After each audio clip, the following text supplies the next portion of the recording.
बड़ी खबर, दिल्ली के CM Arvind Kejriwal press conference करते नजर आए। सीबीआई के समन के बाद सीएम केजरीवाल की प्रेस कॉन्फ्रेंस। आबकारी नीति मामले में केजरीवाल ने क्या कुछ कहा है, वो आपको सुनवाते हैं।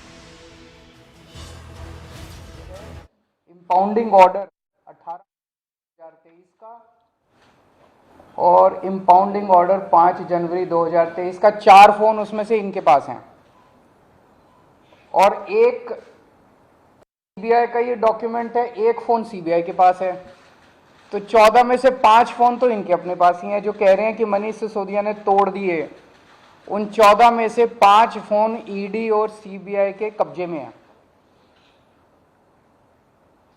बाकी 9 फोन, तो जब इन्होंने ये आरोप लगाया, हम तो छोटे लोग हैं, हमारे पास इतने साधन नहीं थे, लेकिन फिर भी अपने सीमित साधनों से पिछले महीने 1.5 महीने में हमने भी थोड़ी जांच करी तो पता चला बाकी मोस्टली फ़ोन, एक आध को छोड़ के वो भी पता चल जाएगा का, मोस्टली फ़ोन जिंदा हैं, कोई ना कोई इस्तेमाल कर रहा है। और उन फ़ोन को कोई वॉलंटियर के पास है, कोई कहीं है, कोई कहीं है, कोई ना कोई इस्तेमाल कर रहा है। वो मनीष जी के फ़ोन नहीं है, वो कोई ना कोई इस्तेमाल कर रहा है। वो फ़ोन जिंदा हैं और ये फैक्ट कि ये फ़ोन जिंदा हैं ये ईडी को भी पता है और ये सीबीआई को भी पता है। सो ईडी ने और सीबीआई ने झूठ बोल के ओथ पे, एफिडेविट पे कोर्ट को गुमराह किया और झूठा सबूत उन्होंने कोर्ट के सामने पेश किया, क्योंकि सच तो कुछ मिला नहीं, कुछ था ही नहीं, शराब घोटाला कुछ है ही नहीं, तो निकालें क्या। तो उन्होंने झूठ बोल के मनीष सिसोदिया को फंसाने की कोशिश की, कोर्ट को झूठ बोला। अब ये रोज किसी ना किसी को पकड़ लेते हैं, किसी ने इसको गिरफ्तार कर लिया, उसको गिरफ्तार कर लिया, ये कर लिया। एक कोई चंदन रे, और उनको टॉर्चर कर करके, धमकियां दे दे के, मेंटली टॉर्चर करके, फिजिकली टॉर्चर करके, 3rd डिग्री करके, उनसे केजरीवाल का नाम ले लो, मनीष सिसोदिया का नाम ले लो, इनको फंसाओ, उनको किया जा रहा है। कोई चंदन रेड्डी है, हम तो जानते भी नहीं है कौन है। चंदन रेड्डी को इतना मारा, ये उसकी मेडिकल रिपोर्ट है। चंदन रेड्डी की मेडिकल रिपोर्ट में लिखा है, patient has alleged trauma to both ears and face by ED officers on 16 सितंबर 2022 एंड 17 सितंबर 2022। पेशेंट ने दोनों कानों पे और फेस पे ईडी ऑफिसर्स के द्वारा पिटाई हुई 16 सितंबर और 17 सितंबर को, ऐसा कहा। पेशेंट कंप्लेनिंग ऑफ, ये है कि सुनाई नहीं दे रहा, और jaw pain on opening mouth. और इन्वेस्टिगेशन पे पता चला right ear mild to moderate mixed hearing loss, left ear severe to profound mixed hearing loss. उसके कान के पर्दे फट गए, उसको सुनाई नहीं दे रहा। ऐसा चंदन रेड्डी से ईडी क्या उगलवाने की कोशिश कर रही थी, उसको क्या कहने का दबाव डाला जा रहा था कि उसकी इतनी पिटाई करी कि उसके कान के पर्दे फट गए। उसको किस कागज पे दस्तखत करने के लिए कहा जा रहा था, और उसने झूठ बोलने से मना कर दिया तो उसकी पिटाई की उन्होंने। इसके बाद अरुण पिल्लई हैं कोई, उनको धमकियां दी गई, टॉर्चर किया गया, उन्होंने अपना बयान वापस ले लिया अगले दिन। उस दिन तो उनसे कुछ लिखवा लिया, कहीं साइन करा लिया, लेकिन उसके 2-4 दिन बाद उन्होंने कोर्ट में बयान दिया कि मुझे टॉर्चर करके बयान लिया गया। समीर महेंद्रू से टॉर्चर करके बयान लिया गया, उन्होंने अपना बयान वापस ले लिया। मनस्विनी से टॉर्चर करके बयान लिया गया, उन्होंने अपना बयान वापस ले लिया। भूषण बेलगवी से टॉर्चर करके, ये 5 नाम तो मेरे पास ही हैं, पता नहीं ऐसे कितने लोग हैं जिन लोगों को टॉर्चर कर करके बयान लिए गए। ये हो क्या रहा है? एक के बाद एक, एक के बाद एक, एक के बाद एक, जितने लोगों को ये बुला रहे हैं सबको मारते हैं, पीटते हैं, टॉर्चर करते हैं। एक ऐसा व्यक्ति है जिसे एक कमरे में उस व्यक्ति को बिठा रखा था, दूसरे कमरे में उसकी वाइफ को और उसके पिताजी को बिठा लिया, और उसको बोलते हैं कि या तो इस कागज पे साइन कर दे, नहीं तो तेरी पत्नी को और तेरे पिताजी को भी जेल भेज रहे हैं। ये चल क्या रहा है? मैं प्रधानमंत्री जी से पूछना चाहता हूं ये चल क्या रहा है? जहां कोई घोटाला नहीं हुआ वहां पे कोशिश की जा रही है जबरदस्ती करके, लोगों से जबरदस्ती करके, मार के, पीट के, धमकियां दे के बयान लिखवाने की। एक व्यक्ति है, उससे कहा गया कि कल देखते हैं तेरी बेटी, उसकी 2 जवान बेटियां हैं, कल देखते हैं तेरी बेटी कॉलेज कैसे पहुंचती है। ये जांच चल रही है इन लोगों के। एक व्यक्ति है, उसके वकील ने कोर्ट में खड़े होकर कहा कि हमारे मुवक्किल के, मेरे मुवक्किल के ऊपर दबाव डाला जा रहा है कि दिल्ली के पॉलिटिशियंस का, कोर्ट के अंदर खड़े होकर उसने बोला कि मेरे मुवक्किल के ऊपर दबाव डाला जा रहा है कि आप दिल्ली के पॉलिटिशियंस का नाम लीजिए। ये इनकी जांच चल रही है। इस सारी जांच करने के बाद, 1 साल जांच करने के बाद, ये आरोप लगाते हैं कि 100 करोड़ रुपए की रिश्वत ली गई और दी गई। वो 100 करोड़ रुपया कहां है? एक नया पैसा कहां है वो 100 करोड़ रुपया? सब इतनी 400 से ज्यादा रेड हो चुकी हैं। मनीष सिसोदिया जी के घर पे रेड हो गई, इतने सारे दूसरे लोग, वो पैसा मिल है कहां? एक नया पैसा नहीं मिला 100 करोड़ रुपए का, ना कोई ज्वेलरी मिली, ना कोई मनीष जी के घर पे गद्दे भी फाड़ दिए इन्होंने, उनके गांव भी हुआ है, उनके बैंक लॉकर भी छान मारे, कुछ नहीं मिला 100 करोड़ में से। फिर आरोप लगाया कि 100 करोड़ रुपया गोवा के चुनाव में इस्तेमाल हुआ है। जी, गोवा के हमारे जितने वेंडर्स थे जिनसे हमने काम कराया था, सारे वेंडर्स पे रेड मार चुके ये लोग। सारे वेंडर्स को इन गिरफ्तार कर करके स्टेटमेंट ले चुके, वहां कुछ नहीं मिला, सारी पेमेंट चेक से हुई है हमारी। सारा हिसाब किताब इलेक्शन कमीशन को दिया हुआ, वहां भी कुछ नहीं मिला। गोवा चुनाव के अंदर इनको धेला नहीं मिला, तो पैसा गया कहां? अगर रिश्वत ली तो पैसा गया कहां?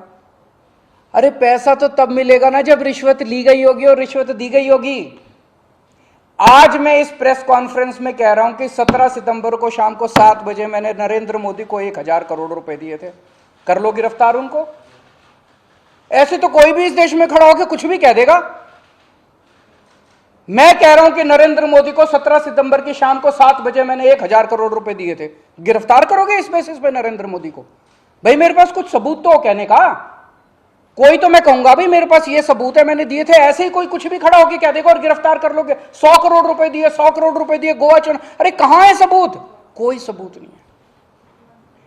ये पॉलिसी इतनी शानदार पॉलिसी थी, ट्रांसपेरेंट पॉलिसी थी, जो भ्रष्टाचार खत्म कर देती पूरे के पूरे शराब सेक्टर में। ये इस बात से साबित होता है कि ये पॉलिसी जब पंजाब में लागू की गई, पूरी कॉपी पेस्ट पॉलिसी है, जब पंजाब में लागू की गई तो इस पॉलिसी से 50% रेवेन्यू 1 साल के अंदर बढ़ गया। 50% रेवेन्यू दिल्ली के अंदर इन्होंने लागू नहीं की, करने दी। पंजाब के अंदर इनकी चली नहीं, क्योंकि पंजाब एक फुल स्टेट है। तो मैं मोदी जी को कहना चाहता हूं, मोदी जी अगर केजरीवाल भ्रष्टाचारी है तो फिर इस दुनिया के अंदर कोई ईमानदार नहीं है। मुद्दा भ्रष्टाचार है ही नहीं, मुद्दा भ्रष्टाचार की जांच है ही नहीं, मुद्दा शराब घोटाला है ही नहीं। ऐसा शख्स, देश का प्रधानमंत्री जो सर से लेकर पैर तक भ्रष्टाचार के अंदर डूबा हुआ है, उसके लिए भ्रष्टाचार मुद्दा कैसे हो सकता है? पिछले मार्च के आखिरी हफ्ते के अंदर मैंने इतने सारे असेंबली के अंदर इतने सारे गिनाए थे भ्रष्टाचार जो इन्होंने किए हैं, इतने भ्रष्टाचार गिनाए थे। इन्होंने तो मेरे को तभी कह दिया था उस दिन, जिस दिन असेंबली में मैंने स्पीच दी थी, शाम को संजय सिंह का मैसेज आया कि अरविंद जी अब अगला नंबर आपका है। कल सत्यपाल मलिक जी ने एक इंटरव्यू दिया, मैं वो सुन रहा था। सत्यपाल मलिक जी ने कहा मोदी जी को भ्रष्टाचार से कोई परहेज नहीं है। ये मैं तो नहीं कह रहा हूं, ये तो उनके अपने गवर्नर कह रहे हैं। सत्यपाल मलिक जी कौन है? सत्यपाल मलिक जी मोदी जी के बहुत खास लोगों में गिने जाते थे। उन्हें पहले उन्होंने जम्मू कश्मीर का गवर्नर बनाया, फिर उन्हें गोवा का गवर्नर बनाया, फिर उन्हें मेघालय का गवर्नर बनाया। उन्होंने कहा कि मेरे जो इंटरेक्शन हुए मोदी जी के साथ, उसमें पता चला है कि मोदी जी को भ्रष्टाचार से किसी तरह का परहेज नहीं है। उसी इंटरव्यू में उन्होंने कहा कि इन लोगों के कुछ मुख्यमंत्री हैं जो भ्रष्टाचार करते हैं, खूब पैसे इकट्ठे करते हैं, लेकिन वो सारा पैसा मुख्यमंत्री अपने पास नहीं रखते, वो पैसा ऊपर भेजते हैं और वहां से वो पैसा उनकी दोस्त की कंपनियों के अंदर इन्वेस्ट होता है। मैंने भी तो इसी तरह का कुछ कहा था अपने उसमें, तो चलो मेरी बात तो नहीं मानी, अब तो गवर्नर इनके अपने गवर्नर कह रहे हैं। तो ऐसा व्यक्ति जो इतना भ्रष्टाचार कर रहा है उसके लिए भ्रष्टाचार मुद्दा हो ही नहीं सकता, उनके लिए भ्रष्टाचार मुद्दा थोड़ी है। तो फिर ये आम आदमी पार्टी के पीछे क्यों पड़े हैं? 75 साल के भारत के इतिहास में किसी एक पार्टी को इतनी बुरी तरह से टारगेट नहीं किया गया जिस तरह से आम आदमी पार्टी को ये लोग टारगेट कर रहे हैं। नंबर 2 को गिरफ्तार कर लिया, नंबर 3 को गिरफ्तार कर लिया, और उनको गिरफ्तार करने का तो मकसद इनका यही था कि मेरी गर्दन तक पहुंचना। तो अब ये मेरे पीछे पड़े हैं, मुझ तक पहुंचने की कोशिश कर रहे हैं। किसी पार्टी को इस तरह से नहीं टारगेट किया गया जिस तरह से आम आदमी पार्टी को टारगेट किया गया। उसका एक कारण है, वो कारण है कि 75 साल के बाद आम आदमी पार्टी ने इस देश को एक ऐसी उम्मीद दी है जो कि कोई पार्टी नहीं दे पाई।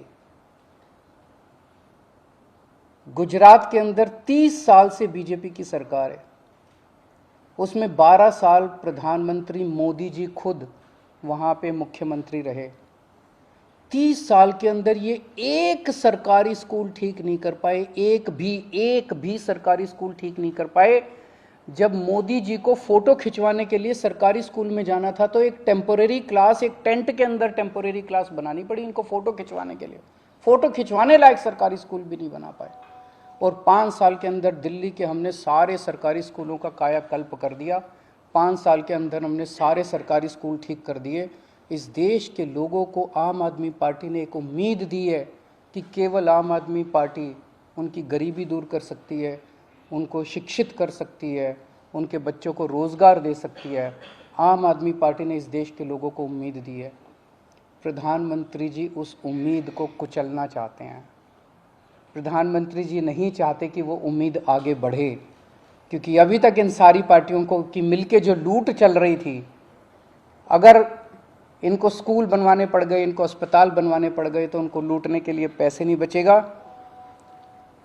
तो कल इन्होंने मेरे को बुलाया है, मैं जाऊंगा कल सीबीआई में, और मैं फिर से अंत में यही कहना चाहता हूं कि प्रधानमंत्री जी, अगर केजरीवाल चोर है, केजरीवाल भ्रष्टाचारी है, तो इस दुनिया में कोई ईमानदार नहीं है। क्या आपको आशंका है कि जब आप जाएंगे तो गिरफ्तारी हो सकती है आपकी? संडे का दिन है, नवीन जी को अरेस्ट किया सकता है आपको? भाई ये बीजेपी वाले तो मैं कल से देख रहा हूँ प्रेस कॉन्फ्रेंस कर करके यही कह रहे हैं कि केजरीवाल को गिरफ्तार करेंगे। तो अगर बीजेपी ने सीबीआई को ऑर्डर दे दिए हैं कि गिरफ्तार करना है, तो फिर सीबीआई उसको नकार कैसे सकती है? बीजेपी के ऑर्डर तो मानेंगे वो लोग। Thank you. केजरीवाल को आप सुन रखे थे। दिल्ली के मुख्यमंत्री अरविंद केजरीवाल की तरफ से गंभीर आरोप जड़े गए हैं कि उन्हें गिरफ्तार भी किया जा सकता है, क्योंकि इस तरह की चर्चाएं चल रही हैं। केंद्र सरकार पर बरसते नजर आए हैं, पीएम मोदी का नाम लेकर बात करते नजर आए हैं, और सीबीआई को लेकर, ईडी को लेकर गंभीर आरोप जड़ते नजर आए हैं। अरविंद केजरीवाल कहते नजर आए हैं कि सरकारी संस्थाओं का गलत उपयोग हो रहा है, मनीष सिसोदिया को फंसाया गया है और मनीष सिसोदिया के जरिए अरविंद केजरीवाल को फंसाए जाने का प्रयास हो रहा है। साथ ही साथ उन्होंने कहा कि सीबीआई की तरफ से जिस तरह से कहा गया था कि फोन तोड़े गए थे, वो फोन तोड़े नहीं गए थे। सीबीआई के पास सिसोदिया के 5 फोन थे। गंभीर आरोप सीबीआई, ईडी और केंद्र सरकार पर यहां लगाते नजर आए थे। दिल्ली के CM Arvind Kejriwal CBI, ED के मामले पर बोलते नजर आए, आबकारी नीति पर बोलते नजर आए। उन्होंने कहा कि जिस आबकारी नीति को लेकर ये पूरा बवाल खड़ा हुआ है, उसे हमने पंजाब में लागू किया है और पंजाब में रेवेन्यू बढ़ गया है। दिल्ली के सीएम केजरीवाल की प्रेस कॉन्फ्रेंस बेहद महत्वपूर्ण है, क्योंकि उन्हें सीबीआई के पास अब पूछताछ के लिए जाना है।